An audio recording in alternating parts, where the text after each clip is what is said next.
Sorry I couldn't film much of the UI UX meeting, but obviously I hope you understand. So while I was waiting for the meeting to start, I was writing this blog post, not blog post, Instagram post called The Climb, kind of how I got to this point, and I guess we'll give you a rundown as best we can. Now is better than ever.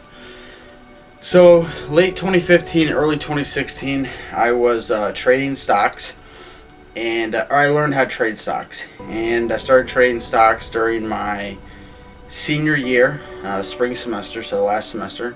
And I was making money in class, and it was a lot of fun. You know, the thrill of making money like that was fun. It was enjoyable. It was something new. I was still learning, and so there was still that naivete, or that feeling of fresh love, whatever you want to call it. So I was like, this is sweet. I want to keep doing this. I tried trading stocks at work.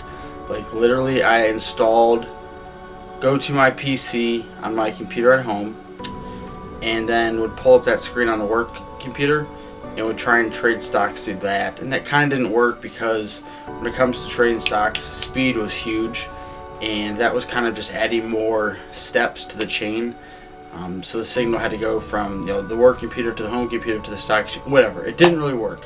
I even tried bringing in a laptop and literally had 3 screens at my desk. One was a stock screen, and I literally tried trading a stock at work, a different screen where I couldn't actually watch it and lost money. And I was like, this isn't going to work. I'll go to grad school because grad school's at night, stock market's during the day, I'll trade stocks.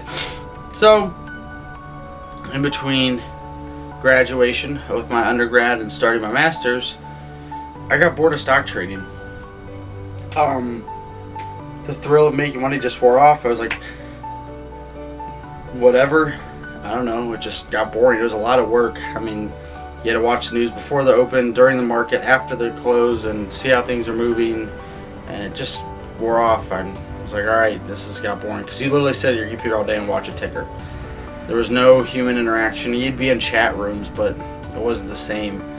And so I just quit.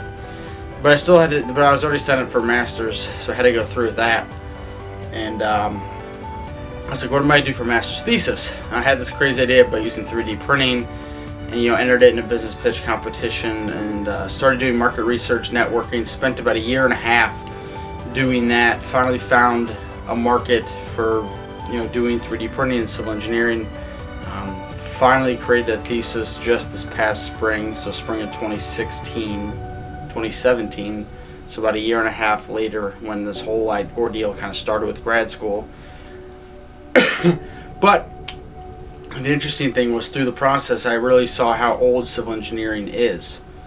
I saw how antiquated it was. We still give out 2D black and white drawings. We still have to count cars in certain cases. Yada yada yada. It was this is just boring, like old stupid stuff that we shouldn't be doing anymore. Like, it's just bullshit, really. And it was pissing me off. Like, things I was doing at work, I was getting the grunt stuff, and it was pissing me off. I was like, this is stupid. Why are we doing this? Why are we still counting cars? And I'd have to go count cars for a day.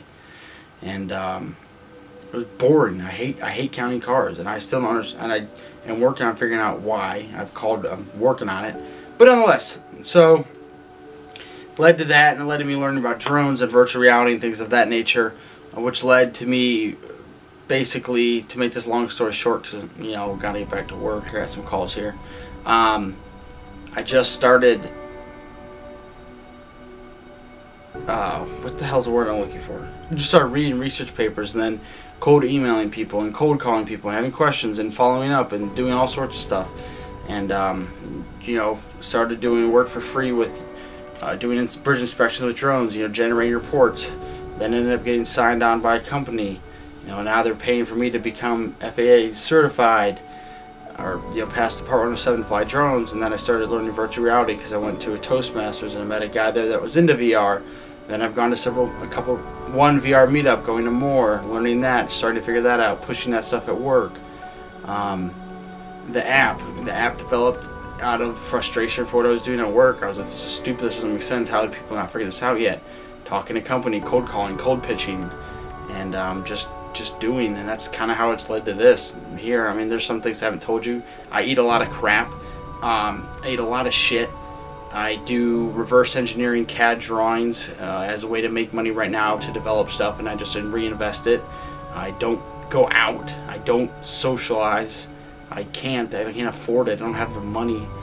I can't spend it on stuff. I need to work, and it's just doing. And a lot of people will look at me and what I post and be like, oh, I want your spot. And then they look at me when I get up at 3 a.m. almost religiously, and because I'm human and I fuck up, and they'll look at me and be like, I don't want to be in your shoes. And it's like, dude, I'm telling you exactly what I'm doing. Like, I cold call people, I cold email people, I make a load of mistakes. I've spent over $10,000 just to get to this point. I mean, I've fucked up so much stuff, it's unreal. And I have shitty days. I have days where I cry. I have days where I'm stressed out. When I'm stressed out, you probably don't see a lot on Snapchat or on Instagram because I'm fucking over here with my phone off, pissed about something. And people just don't understand that. They just don't get it. Just trying to figure it out. I don't know what the hell I'm doing either, but I'm gonna figure it out. And I know sure as hell no posting how you don't know what you're doing on social media ain't gonna solve it. So yeah, I got stuff to do. So that's kind of how I got here. That's called The Climb. And yeah, good piece of content.